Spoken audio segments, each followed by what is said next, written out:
Akhil Bharatiya Congress committee के सचिव सह प्रभारी बिहार मोहम्मद शहनवाज आलम अपने तीसरे चरण के दौरे पर मुंगेर पहुंचे और कांग्रेस कार्यालय तिलक मैदान में पत्रकारों को दिए गए बयान में उन्होंने देश के प्रधानमंत्री नरेंद्र मोदी और बिहार के मुख्य नीतीश कुमार को आड़े हाथों लिया।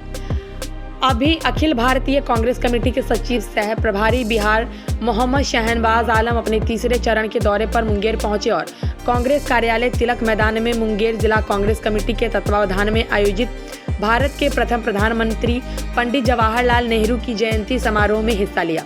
इस मौके पर कांग्रेस पार्टी के प्रखंड से लेकर जिला मुख्यालय तक के नेताओं व कार्यकर्ताओं ने हिस्सा लिया। इस मौके पर उन्होंने पत्रकारों को दिए अपने बयान में देश के प्रधानमंत्री नरेंद्र मोदी और बिहार के मुख्यमंत्री नीतीश कुमार को आड़े हाथों लेते हुए कहा कि झारखंड के विधानसभा चुनाव में इंडिया गठबंधन की सरकार हम लोग बनाने जा रहे हैं, क्योंकि झारखंड की मैच्योर जनता पर इनका जादू नहीं चला है। एनडीए गठबंधन द्वारा झारखंड की मैच्योर जनता को आपस में तोड़ने की इनकी साजिश नाकाम हो गई है, जिससे ये सभी फ्रस्ट्रेशन में आ गए हैं और देश के प्रधानमंत्री जैसे लोग भी अपने संबोधन में बेटी रोटी माटी जैसी बातें करने लगे हैं। और वहीं बिहार के मुख्यमंत्री नीतीश कुमार की बात करें तो आज से पहले किसी ने भी सार्वजनिक रूप से प्रधानमंत्री का पैर नहीं छुआ, यहाँ तक कि उन्होंने एक पूर्व सांसद का भी पैर छुआ। ये बिहार वासियों की गरिमा की अपमान की बात है। इस बार बिहार में विधानसभा चुनाव में हम लोग इंडिया गठबंधन की सरकार बनाने जा रहे हैं, क्योंकि इस बार चुनाव में बिहार के विकास का मुद्दा तो रहेगा ही, इसके साथ ही बिहार की गरिमा की वापसी की भी हम लोग लड़ाई लड़ेंगे। देखिए, जब से मैं आईसीसी बना हूँ, मेरी जिम्मेदारी है कि अपने प्रभार क्षेत्रों में दौरा करूँ। उसी के तहत मैं तीसरा चरण है मेरी दौरे का, और उसमें इस जिले में मैं आया हूँ, संगठन की समीक्षा कर रहा हूँ। बिहार में चुनाव कभी भी हो सकता है, जिस तरह के हालात बने हुए हैं, तो उसको लेकर के चुनाव की जो अपनी तैयारी है, इस पर भी हम लोग बात कर रहे हैं। मुख्य काम है संगठन को चुनाव के लिए तैयार रखना, उसी के लिए मैं आया हूँ। जैसे कि उपचुनाव है, झारखंड में भी चुनाव है, पहला फेज का चुनाव समाप्त हो चुका है।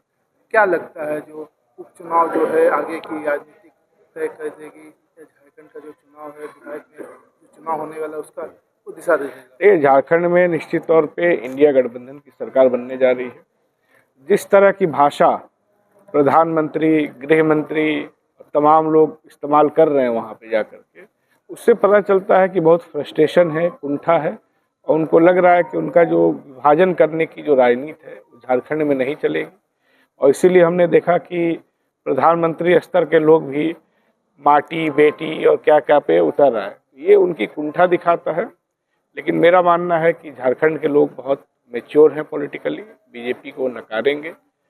जो भी उद्योग धंधे एक ज़माने में लोगों को रोज़गार दिया करते थे, वो सब अगर आप बिहार में देखें तो अब ख़त्म हो गया है। यहाँ भी बहुत कुछ बचा नहीं है। एक ज़माने में उत्तर प्रदेश के, ख़ासतौर से पूर्वी उत्तर प्रदेश के हर परिवार के लोग, जो संयुक्त बिहार हुआ करता था, वहाँ आके रोजगार करते थे। तो एक ज़माने में जब तक कांग्रेस की सरकार थी, बिहार दूसरे राज्यों के लोगों को भी पालता पोसता था।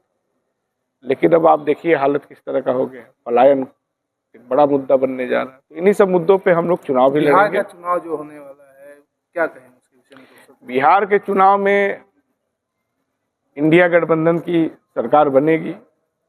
और सबसे जो दुखद है, अब देखिए, आज से पहले किसी भी बिहार के मुख्यमंत्री ने सार्वजनिक तौर पे प्रधानमंत्री का पैर नहीं छुआ। यहाँ तक कि एक पूर्व सांसद का भी नीतीश जी ने पैर छू लिया। ये पूरे बिहार का अपमान है, यहाँ के लोगों के गरिमा का अपमान है। पहले भी कांग्रेस की सरकारें थी, कांग्रेस का प्रधानमंत्री केंद्र में भी होते थे, कभी किसी ने नहीं देखा होगा। किसी बूढ़ पुरानिया से पूछिए, कभी ऐसा नहीं। तो अगला जो चुनाव है वो बिहार के मुद्दों पे तो है ही, बिहार की गरिमा, उसके इकबाल को वापस लेने का भी चुनाव होने जा रहा है। और वो चुनाव हम लोग जीतेंगे, वो चुनाव बिहार जीतेगा।